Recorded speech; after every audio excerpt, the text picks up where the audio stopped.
দেখেন একটা টমেটো খেতে আসছি, বিশাল একটা টমেটো ক্ষেত। দেখেন টমেটো এত ধরা ধরছে আর পাকছে, দেখেন সেই পাকা পাকছে।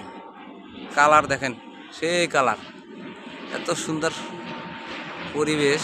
দেখেন টমেটোটা পাকছে কি পাকা, এত ভালো লাগতেছে দেখে আমার। আপনারা ভিডিওটা বেশি বেশি সাপোর্ট করবেন প্রিয় বন্ধুরা, যে যেখানে আছেন বেশি বেশি সাপোর্ট করবেন, ভিডিওটা দেখবেন সবাই। দেখেন টমেটো আর টমেটো, পাকা আর পাকা, খালি পাকছে গাছে, এত পাকা পাকছে টমেটো গাছে। কতদিন আগে আমি দেখাইছিলাম বন্ধুরা এই কাঁচা গাছ, কাঁচা টমেটো দেখাইছিলাম, এখন দেখেন পাকছে কি করে, এত পাকা পাকছে টমেটো, খুব ভালো লাগছে। দেখেন এত পাকা পাকছে টমেটো, বিশাল ক্ষেত। সবাই ভিডিওটা শেয়ার করে দিবেন বন্ধুরা, এইসব ভিডিও বেশি বেশি শেয়ার করবেন প্রিয় বন্ধুরা, যে যেখানে আছেন ভিডিওটা বেশি বেশি শেয়ার করবেন, ভালো সাপোর্ট করবেন বেশি বেশি। সবাই ভিডিওটা দেখবেন বন্ধুরা, ভালো থাকবেন, খোদা হাফেজ।